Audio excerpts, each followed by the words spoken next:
welcome to the Olympic Hockey Show brought to you by the Purple Brain Podcast. So, today we're going to talk about how the PWHL changed the Olympic Games, because you really did see in La Cortina, like, the effects of a pro women's hockey league existing. You really saw how that really changed the game, especially if we go back to those early cycles for me, so 2010, 2014, when literally, the US and Canada would literally just, bulldoze, annihilate, blitz, whatever metaphor you want to put. They would just walk all over their competition, and it was just really, nobody else stood a chance.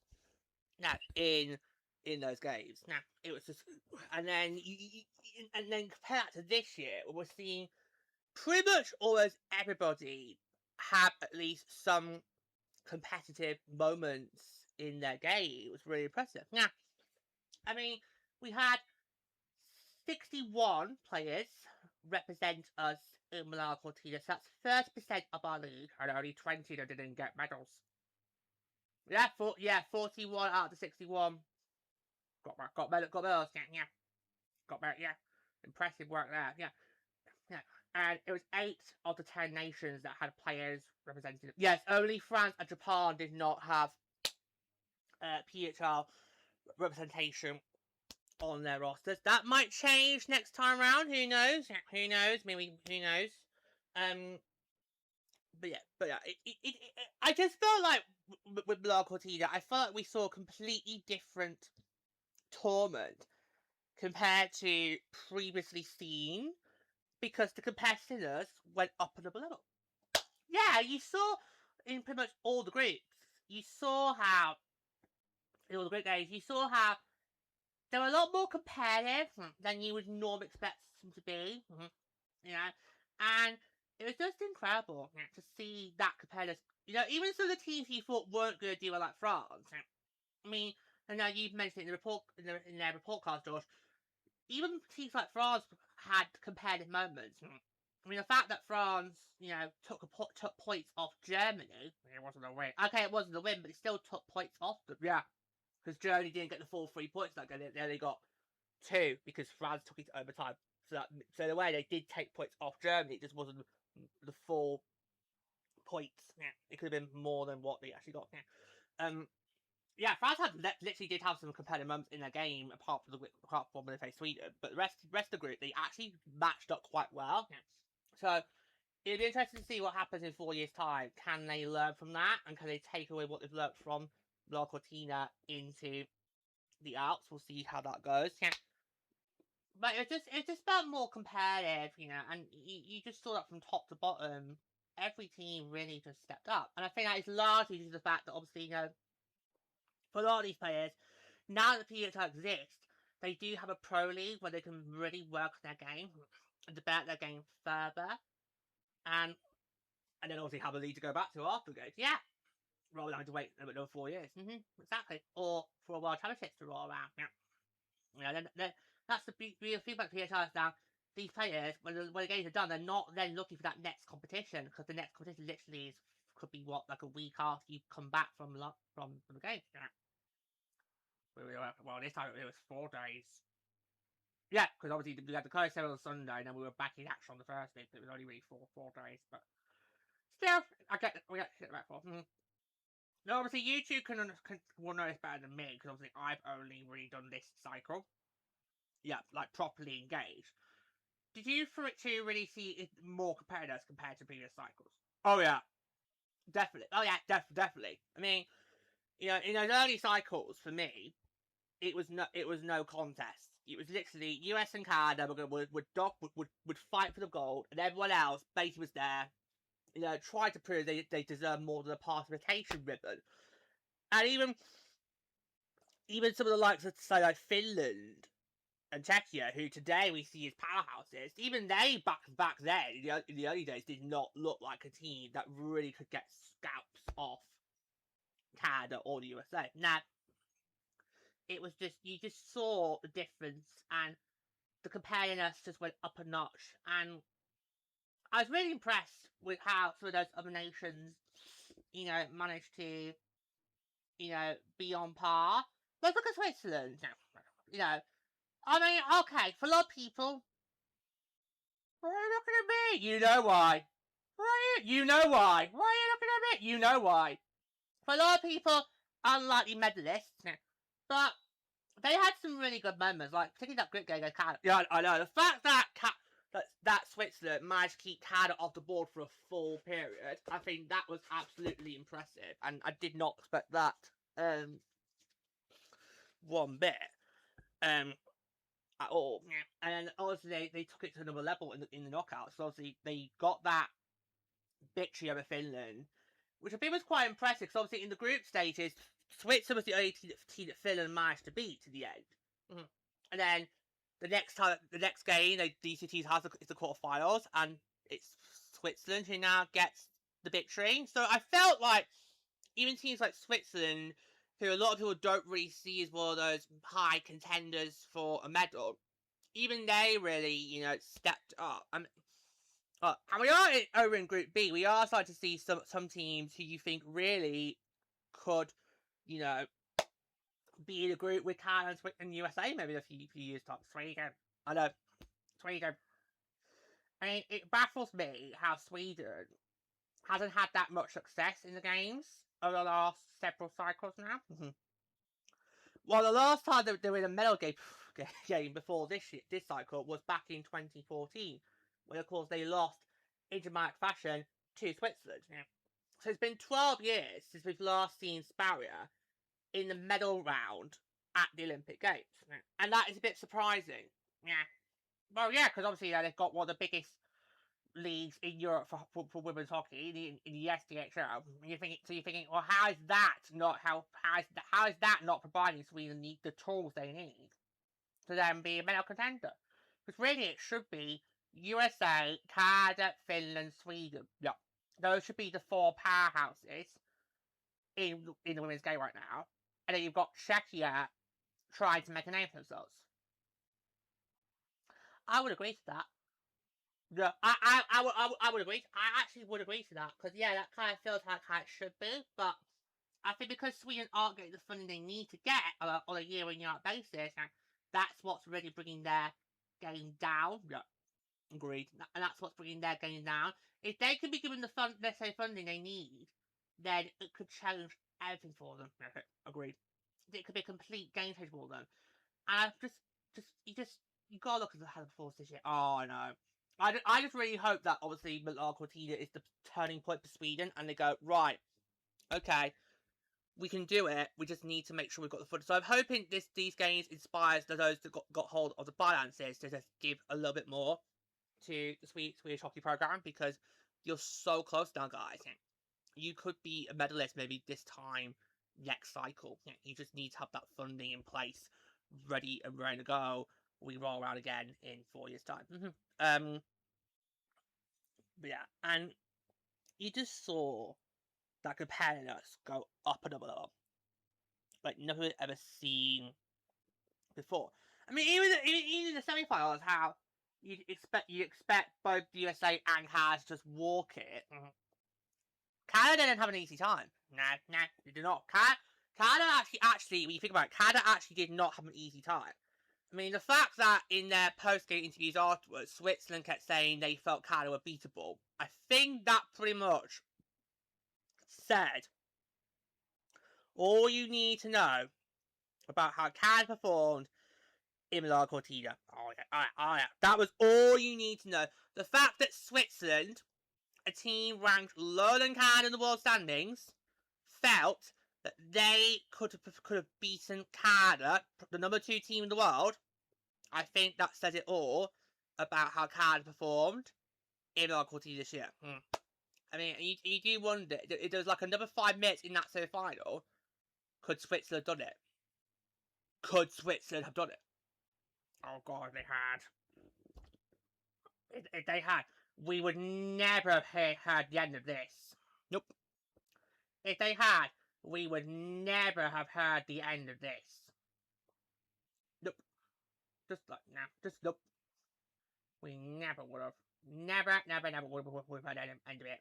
And people probably would still be talking about it right now as we're in the off season. They would still be talking about it right now because it would just be seen as a great big whopping massive shock that no one saw coming. Well, that's probably how it felt back in 2006 a lot. So obviously the last time these games were in Italy, that was when we had the big shock with Team USA because Team USA ended up getting knocked out by Sparia in the semi-finals and then went on to win bronze. So you've got to wonder, the people who were shocked in 2006, would that be the exact same reaction if it happened again? You know? Well, I don't think it would have been that big of a shock though, because now the playing field is leveling up. Yeah. I mean, back in the noughties, obviously that would have been seen as a huge shock because Canada, USA were just seen as this impenetrable fortress. Yeah. These two nations, best of the best, you're never gonna get the better over one of those two. Yeah. But I think now, you fast forward 20 years on from that Torino shocker. I don't think it would have been as big of a shock today that it would have been 20 years ago because the fact we now have a pro league for women and we're seeing players more across the globe literally come in and enter the league and get drafted. And I just think the playing field is leveling up. Yeah. The playing field is starting to level up. Yeah.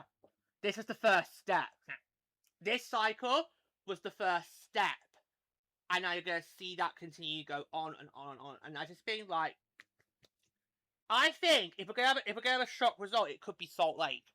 It could be Salt Lake in 8 years' time. It could be Salt Lake. I think with 2030, you might see teams like Czechia, Sweden, and potentially Switzerland, you know, cause serious ruckus, but just fall short, and one of those three just gets bronze. And then Salt Lake City in 2034, that could be when you see the shock result, where either the USA or Canada gets knocked out in the semis and has to go and play for bronze.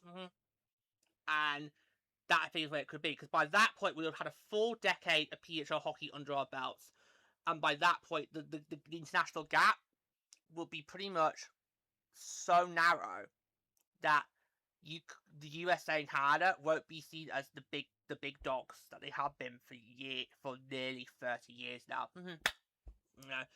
So I feel like this is the first step. I feel like in the local team we have taken the first step to bringing this international gap to a close. It's still going to take a few more cycles to get there, but I feel like we now are starting to see the path to eventually where you're going to have it be not just a 2-horse race anymore. It'll be like, say, there'll be like maybe 5 or 6 teams who are in contention. So those 4 that I mentioned, so USA, Canada, Sweden, Finland. I would also throw in Czechia and Switzerland in there as well, and that would make you 6. And then it gets more exciting, more entertaining, because certain nations might think they've got a chance at maybe going for at least the silver, maybe even the gold.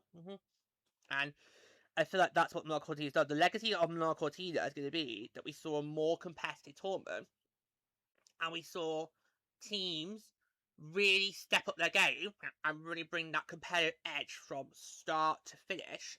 And I think you're just going to see more of that over the next few cycles. And it's just going to be a really exciting time. I mean, it's just exciting times now anyway. I mean, since 2023, it's a bit exciting from the get-go, but it's going to be even more exciting because now you just see a possibility where maybe certain nations who we never in a million years thought would get a chance at a medal could now get a medal. And I think that's what's going to make our game more exciting to watch over the next few cycles. I'm so looking forward to see where we're going to go next. I mean, Miller Cortina gave us the opportunity to see what a competitive tournament actually looks like. So can you imagine what's going to happen in the Alps in 2030? And we could expect even more competitive. Because you never know. By that point, you might get more players from other nations who weren't represented in Miller Cortina actually represented, and that number of participants from our league could then go up. I mean, 30% was not a bad start now, but I just feel like that number's going to go up and up and up and up. The more players get drafted from various nations across the world, it's going to be exciting now. Oh, yeah. Yeah. There's definitely going to be more players from the Swiss coming in and Czechia. So that will help boost the numbers up even more. But the eliminations, we'll see. We'll see. It could be interesting. We'll see. We'll see if anybody from France gets in. Yeah, we'll see. We will see. Yeah, that'll be exciting. Going forward. But yeah, I really did feel like I saw the change this time around. It wasn't like the previous cycles where it's just USA and Canada literally dominating left, right, and center, and and the rest of the other 8 just basically just being there, getting their participation ribbon. No, you really saw a more competitive. Even the hosts. I want to talk Italy. Oh, I bet you do. I want to talk Italy. I mean, even the hosts actually played a competitive role. Because of the 5 Olympic cycles I've been involved with, so Vancouver, Sochi, Pyeongchang, Beijing, and now Milano, Cortina, only the first cycle, which unfortunately is the only cycle I don't remember much from, only the first cycle was when the host nation really, had a standout tournament. But it's not surprising because the host nation in 2010 was Canada. And we all knew Canada's going to get them to the match. Anyway. But since 2010, the host nations haven't really done that well. And so Italy, and of course, this was obviously my first time seeing Italy on the world stage for women's hockey. And the fact that Italy made it very, very clear from the get-go that we are here to play. We're not here to be gracious hosts. We're not here for you to have fun in our backyard at our expense. We are here to play with the best of the best. And the fact that Italy, managed to get themselves into the quarterfinals was absolutely just incredible. Because going into that tournament, I'm not sure how many people would have picked Italy to qualify for the knockout stages. I mean, I don't know what we kind of felt going into that because we haven't seen anything from Italy at all, so we weren't too sure how they were going to do. And plus, also, we were basing on previous hosts' results. But the fact that they played so competitively in pretty much all their games. I mean, the Germany game was a heartbreaker for me because I was thinking, oh, they were so close. Imagine if they had got the win over Germany. Would have changed everything. Because they would have then gone to play Canada. So it was. Yeah. If Italy had got over Germany, then Italy would have finished second of the group, and they would have gone to play Canada, and we would have had to play Germany instead. Now, I'm not sure if that changes much in terms of the overall results, but who knows? Maybe Italy might have given Canada a bigger scale than they gave us. Well, they did try that first period. If I remember rightly, the first period they really tried to bring it to us. But once we just got that first goal, the floodgates opened, it was pretty much, you weren't going to be able to really withstand it for that much longer now. They gave it a fair go, but it was just, you just knew once that first goal went across, it was just like, okay, the floodgates are opening now. Yeah. No. But honestly, for Italy, I was just so impressed, and I really would like to see them back on the world stage again. I don't want to have to wait another 20 years for Italy to be back in the Olympics. It could work. It could work out, because obviously 20 years, 46 would be a Winter Olympic cycle, so it could work out. Oh no. Please come back sooner than that, Italy, please. I want to see Italy again on the world stage, and I feel like they're getting closer now to reach the top 2. I mean, in this year's Division 1A World Championships, they came third in their group. Had a good start, but then faltered in the second half of the tournament. That's that. So I feel like maybe in a few years' time we could maybe see Italy in the top division in the world, and that would be something. And that would just I mean, the fact that they get to host another international tournament so quickly after Logity is brilliant, because obviously next year they're hosting the World Championships in Division 1A. So that's just brilliant for them. I mean, the fact that they get to count on their legacy is just brilliant. But I was so impressed with Italy because I didn't know what to expect from the Italians coming into the tournament, and they just really, played an amazing game. They just played so well from start to finish, and I was just so impressed to see what Italy could do on that world stage, and to see what happens when they can put a really good roster together, have a great coach, Bouchard. It all just came together. It all just came together. The stars aligned for Italy, and I was just so pleased with their performance in Milan. I just couldn't be more pleased for them. So I think, even though they ended up ranking 8th in the rankings, I think they should be so pleased with what they've managed to achieve this time around, and maybe build on it for the future. And who knows where Italy could go next. It's so exciting. So excited to see what's going next. So excited to see what's going next for that nation. But yeah.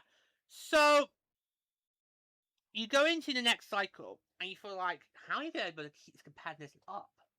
I know, because that's the challenge now. Now that we've seen the competitive tournament, you've got to keep it going for the next one, and the next one, and the next one, and the next one. But I think we could. I mean, the fact that France actually proved to be a lot more competitive than we all thought, that might give them some hope going into the Alps in 2030.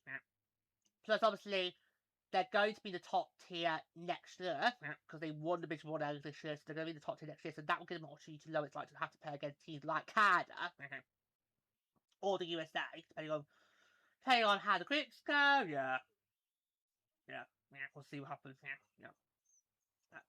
But I just think it's going to be exciting to see what happens next, and I feel like Milan Cortina is now the baseline for what we need all future tournaments to be. Because we now know it can be done. You can have a competitive tournament from start to finish. So this tournament we had in Milan Cortina was the baseline for how you go about doing an Olympic tournament, and the PWHL showed it is possible that you can have a competitive tournament on the national stage. Yeah, because obviously one of the many beauties about our league is how literally every night is a rivalry night. Every night is so competitive. You have no idea what's coming, and any team can literally beat any team, and that competitiveness is now starting to seep into the Olympics. And we are starting to see a lot more closer matches than we ever did before, especially back in the 2010, 2014 cycles when they were just literally blowouts for the US and Canada. We are starting to see the first steps of the international gap starting to close, and I'm just all here for it. The sooner we can close that international gap, the better. And I feel like in La Cortina, I feel like we took our first step. We took our first step to getting there. It's still going to take a few more Olympic cycles before we can fully say the gap is officially closed, but you can now start to see the progress being made to work our way towards that. And I just think it's going to be so exciting to see what's going to happen over the next few years. It's just the future's bright for this tournament, and it's just going to be so exciting. And as Lady said, the number of PHL stations could easily go up over the next few cycles. I mean, we had 61 players represent the 8 teams in the PHL. That is 30% of our league, and as Peter mentioned, only 20 of those players did not come away with a medal. So that is not bad showing. That is not a bad showing at all, one bit. So I'm really impressed with that. And that number's going to grow, especially now we've got 12 teams, because obviously going to the next cycle, we've got 12 teams now. So that number's going to grow. And it will just keep growing. That representation rotation is going to keep growing and growing and growing, and that's going to really help make this tournament a lot more competitive. Because these players will have a program to be involved all year round, not to wait every 4 years, or there's a World Championships coming up. So it's just, I feel like the old days are now well and truly behind us, of where it was just USA and Canada, just literally just bulldozing, blitzing, whatever you want to use, their way through the competition, and the rest are basically just like, well, we're here, may as well have a nice time. Now everybody is starting to compete. Everybody is starting to bring their A game to the table, and who knows? Maybe in a few cycles' time, we could maybe see some shock results. We could maybe see some shock results in a few cycles' time, and that is largely due to the fact that the PWHL exists and it's here to stay. And it's just going to help improve the women's game as a whole for the better. And we saw it in Mila Cortina. We're going to see it in the Alps in 4 years' time. And it's just going to keep getting better and better and better. Okay, so yeah, that is going to be all from us today. Thank you so much for joining us. Next time, ciao for now.